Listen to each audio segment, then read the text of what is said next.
Hello again, ladies and gentlemen. I'm Joe Hindi, the Android Authority app guy. We're into November now, and it's time to wrap up the best applications that were released in October of 2014.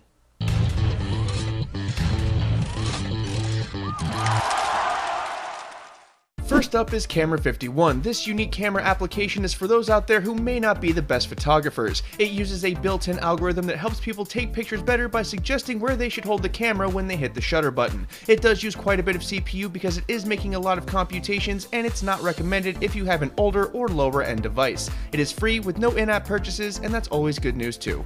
DJ2 is already intensely popular on iOS, and it's finally been released on Android as well. It comes with a lot of features, and it's actually quite a bit of fun to use. There is also Spotify support if you use that, and it's $2.99 with no in-app purchases. Some reviewers have commented that they wish there were more features, so it may not be the best tool for professionals, but for average people, it's more than they had before.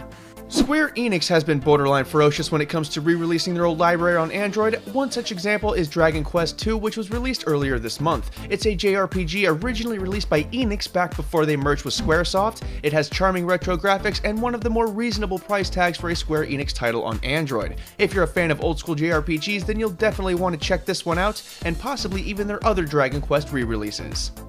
ES Chromecast plugin is a free plugin in the Google Play Store that grants Chromecast support to the venerable ES File Explorer. It's a very simple process. You just download and install the plugin through the Google Play Store, and you'll magically have Chromecast support in the regular ES File Explorer app. If you use ES and you have a Chromecast, you should definitely have this one installed.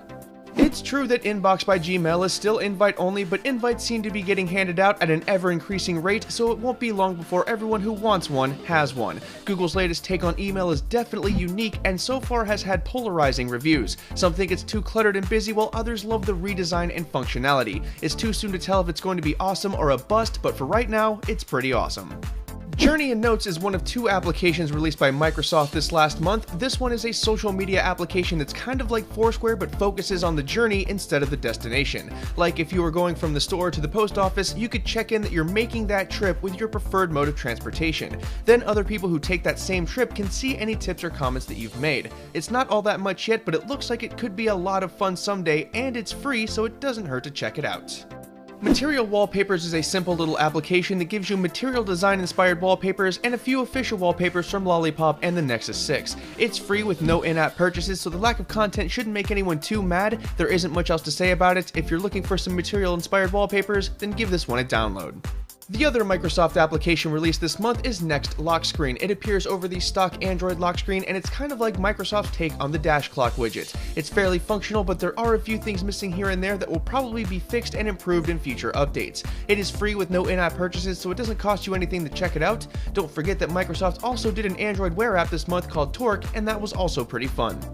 NHL 2K was released by 2K Games this last month, and it's probably the most complete hockey game available right now. It's a little expensive and there are in-app purchases, but hockey fans don't really have any other solid options when it comes to a hockey experience on Android. There are several game modes, including a couple of fast play arcade modes and a career mode. It also features updated rosters, which is a must for a sports game. Noti Widget is a fun application that helps you use notifications on virtually any screen on your device. There is a widget that can be placed on any home screen as well as the lock screen, which helps mimic Android Lollipop functionality. There is also a daydream mode, so you can check notifications there as well. The developer has been quite active in fixing bugs and making it more solid, and so far the general consensus is that this app is pretty awesome. Also, $1.26 isn't that bad of a price. Ready Contact List is an attempted redesign of the Contacts app and Dialer app. It features some pleasant visuals, some interesting features, and even themes if you get the Pro version through in-app purchases. You can even do things like check your email between you and one of your contacts while you wait for them to pick up the phone, and you have options to further engage with contacts after you hang up the phone. It's free to use, so there's no harm in checking it out. Republic is a new game out this month, and it's probably the best one on this list. It features very impressive graphics and gameplay mechanics, as well as a genuinely interesting storyline. It uses the Walking Dead style episodes, so you'll get the first episode when you download the app, and then you'll have to buy episodes 2 and 3 as in-app purchases. So far, people seem to really like it, and it's made by the same people who worked on titles like Metal Gear Solid, Halo, and Fear. It looks very impressive, and it's worth a second look. Some sad news earlier this month was that Talon for Twitter reached its token limit and that no new people could get it. Some good news is that the developers have released a sequel to Talon for Twitter, and it's called Talon for Twitter Plus. This version is for devices running Lollipop only because it has a lot of material design and Android 5.0 stuff that isn't backwards compatible. Once you get Android Lollipop and you start looking for a Twitter client, keep Talon for Twitter Plus in mind because it's pretty good. Once again, I'm Joe Hindy, the Android Authority app guy. While you're here, why not subscribe to the Android Authority YouTube channel? If you're hanging out for a minute, we have a couple of awesome videos for you to watch right over there and in the video description below for you folks on mobile. Finally, don't forget to check out the written companion because that's where you're going to go to find all of the download links. As always, thanks for watching everybody and have a wonderful day.